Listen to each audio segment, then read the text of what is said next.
patches throughout the game, including late, but just to go out persevering through all that and getting the win.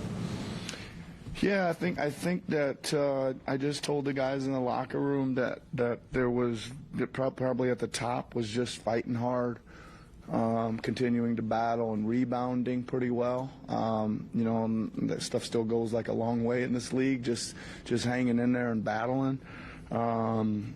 So yeah, I think that's probably, we did some really good things that we wanted to do. We had a lot of things we didn't want to do happen as well. But you know, it's kind of that time of year where we got to continue to clean up, you know, some of that. They got us transition defense a bunch of times in the first half. Did a better job adjusting to that in the second. Few missed communications on some slip-out switch screens and things like that we just gotta. That stuff needs to get done. You know, it just needs to be part of who we are and get done. But you know, overall the battle was there, and it's good to see. Good to see. Going with your test analogy from pregame, in what areas did they pass the test? Well, obviously we did a really good job on Brown and Tatum, right? And I that's one thing I really like about this team is that we may not have like one guy that's a lockdown, like, you know, this guy's gonna need to guard. We can't switch. We can't play schemes. We've got like 5 above average guys with size and athletic ability and aggressiveness. You know, guys that are out there trying really hard to guard. And you know, we asked them to get into him and pick him up, and just whoever ended up on him, you know, to do that. So I thought we made those guys really work, and that was one thing we wanted to do that we evidently did pretty good. Yeah. Tyrese didn't exactly shoot the ball well, but I feel like you have to be proud of what he was able to do tonight, just being able to battle that defense, 9 assists. Just what did you make of it? Yeah, I mean, you're right. He probably had a little bit of a similar game from I don't know when it was, one of the other ones we just had, but we didn't start off that well, but he stayed with it. And he was unbelievable in the run that kind of gave us the lead, right? He was in there with what we would call our second unit, you know, even though there's 2 or 3 starters in there with that. It was the unit we start the 4th with. And he did it. We needed him there to take control of the shot making, and he did it. Yeah. What were you expecting of Boston Celtics position? I was actually expecting them to take it out on the other side of the court and run something for Tatum running down the left side, because he loves going, you know, that running that side left. So I was way off. They took it out on this side and they ran the play for Porzingis, so I was 0 for 2 on that one. Yeah.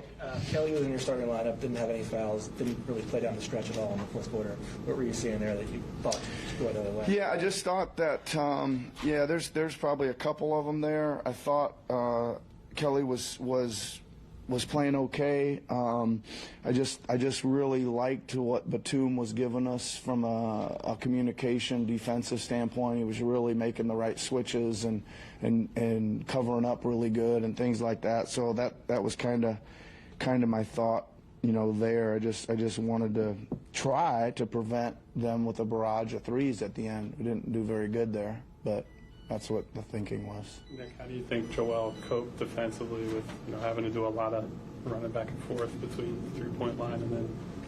Yeah, he did good. I think some of the first of all, I thought he did good when he got ISO'd out there and had to press up on those guys, and yeah, he did excellent there. I just don't really remember him like staying back and giving up an open three.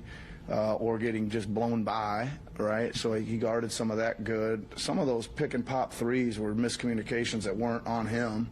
We had a scheme in that it was supposed to be somebody else rotating to that guy. So that is, you know, like I said, we got about 40% of our defensive schemes in. That's like one we haven't worked on that much, and we just put that in preparing for this game. We didn't execute it very well. Missed it about probably 4 times.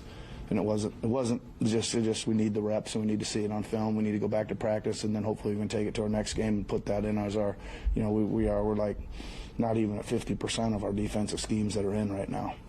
To that point, to only have that percentage of teams in and still manage to get a win over a team that I think you guys probably expect to be competing for the Eastern Conference championship this year. I mean, have to be thrilled with that. Yeah, I mean, it goes back to my first statement: the schemes. Play hard, right? still get your defense back, get it set up, and play your butt off, and that's a lot of what defense is. So the schemes can come later. 5-0 homestand. You've coached on the other side here for years. What was it like for you coaching on the Sixers side for your first homestand here? It was good. I liked it, especially with the result. It made it a lot of fun. Listen, I think that we've got an interesting team. So, we got an emerging young star in Tyrese. We've got an unbelievable player in Joel, and we've got a lot of athletes that are pretty talented around them that give us some depth. So, I caught up in that. I just focus on the team I got, and I like this group a lot. They play hard. They're playing together, and they're fun to be around right now. That being said, we have talked a lot about how many impressive performances Joel has had and Tyrese's ascension, but how much have Tobias's kind of consistent contributions really meant to this team? Sometimes he's doing it both ends of the floor, but he just seems very steady right now. Yeah, I mean, I don't really want to downplay him, but he's a good player.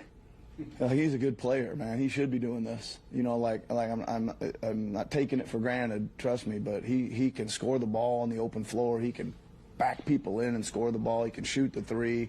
He's athletic as heck. He's a good player. He should be doing this. You mentioned that Tyrese is obviously an emerging star and that his game was better as it went on.